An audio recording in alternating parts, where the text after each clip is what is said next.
Hello সবাইকে। আজকে লেখক মহিউদ্দিন মোহাম্মদের বিশ্ব সাহিত্য ভাষণ ১ মাওলানা জালালউদ্দিন রুমি এই বইটার আমি খুব শীঘ্রই শেষ করলাম। এই বইটা নিয়ে কিছু কথা বলতেই আপনাদের সামনে হাজির হয়েছি। এই বইটা মূলত জালালউদ্দিন রুমির একটা ঐতিহাসিক জীবনী গ্রন্থ আপনি বলতে পারেন বা যাই বলেন। জালালউদ্দিন রুমিকে এবং তার লেখাকে লেখক এই বইটাতে বিশ্লেষণ করেছেন।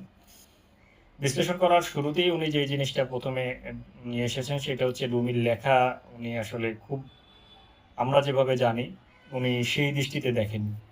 সেই দৃষ্টিতে দেখেননি সেটা আসলে আমরা বুঝতে পারি আসলে ওনার যদি আমি বই থেকে রুমিকে এই অধ্যায়টা থেকে একটু আপনাদের পড়ে শোনাই। কোনো মানুষকে ঘিরে ভক্তিবাদী সংস্কৃতি তৈরি হলে মূল মানুষটি হারিয়ে যায়। যা টিকে থাকে তা কেবলই ভক্তের মুখের রটনা, গুজব ও গল্প। ভক্তের চোখে পীর একজন আসমানি জীব, যার সম্পর্কে সত্যনিষ্ঠ আলোচনার অনুমোদন নেই। ঐতিহাসিক মানব হিসেবে নয়, তাকে দেখতে হবে ঐশী মানব হিসেবে, এমনটাই ভক্তদের দাবি। রুমের বেলায়ও তাই ঘটেছে।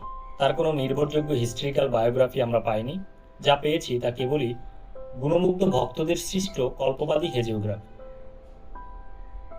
আফলাকের মানাকিব উল আরেফিন, রুমিপুত্র সুলতান ওয়ালাদের ইবতেদানামা বা সিফা সালার ফরিদের রিসালা, তিনটি হেজিওগ্রাফি। এগুলো সত্যনিষ্ঠ ঐতিহাসিক জীবনী গ্রন্থ নয়, গুজবী জীবনী। কিছু সত্যের সাথে কল্পনা মিশিয়ে রচিত হয়েছে। ফলে বাস্তবের ঐতিহাসিক রুমি ও কল্পনার প্রফেটিক রুমে এই দুয়ের মাঝে পার্থক্য বিস্তর। তো লেখক এই বইটা আসলে উনি ওই বইটাতে রুমিকে বিশ্লেষণ করতে গিয়ে যেমন উনি একটা শব্দ নিয়ে এসেছেন মিস্টিসিজম, মানে ধোঁয়াশাবাদ বা এই জাতীয় একটা কিছু, যে উনি যেটা বলেছেন যে রুমি আসলে একজন ধোঁয়াশাবাদী লেখক।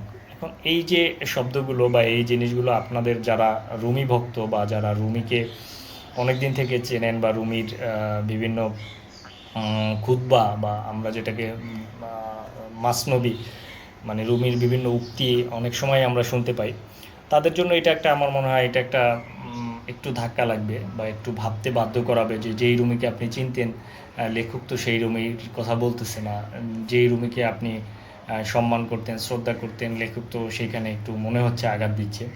কিন্তু আসলে লেখক এই বইটার মধ্যে উনি বিভিন্ন রেফারেন্স নিয়ে এসেছেন এবং রেফারেন্সের মাধ্যমেই জিনিসগুলো ফুটিয়ে তুলেছেন। রুমির জীবনী, রুমির লেখা কিভাবে আমরা পাই বা রুমির ব্যক্তি জীবনও উনি এখানে নিয়ে এসেছেন আসলে।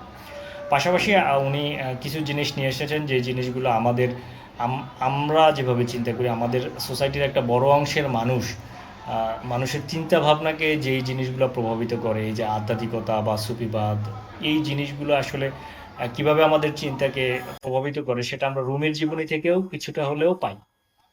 তো যারা ভিডিওটা দেখছেন তাদের কাছে অনুরোধ থাকবে যে এই বইটা পড়ার জন্য আপনাকে আমি সেই জন্যই অনুরোধ করবো যে এই বইটা পড়লে আপনার একটু হলেও আপনি ভাবতে বাধ্য হবেন।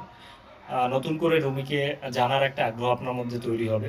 এবং আমি মনে করি যে বই আসলে যদি আপনি পড়েন, এমন বই পড়া উচিত যে বই আপনাকে ভাবতে বাধ্য করে, আপনার মস্তিষ্কে প্রশ্ন তৈরি করে, আপনি সেই প্রশ্নের উত্তর খোঁজেন, কিংবা আম এই প্রশ্নগুলো নিয়ে আপনি আরও যাচাই বাছাই করবেন। আ এইভাবে আসলে মানে আপনি একটা বই পড়বেন, সেই বইয়ের ক্ষেত্রে আমি মনে করি এরকমটাই হওয়া উচিত।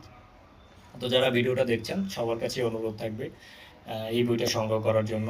বিশ্ব সাহিত্য ভাষণ ১, মাওলানা জালালউদ্দিন রুমি, লেখক মহিউদ্দিন মোহাম্মদ। ধন্যবাদ।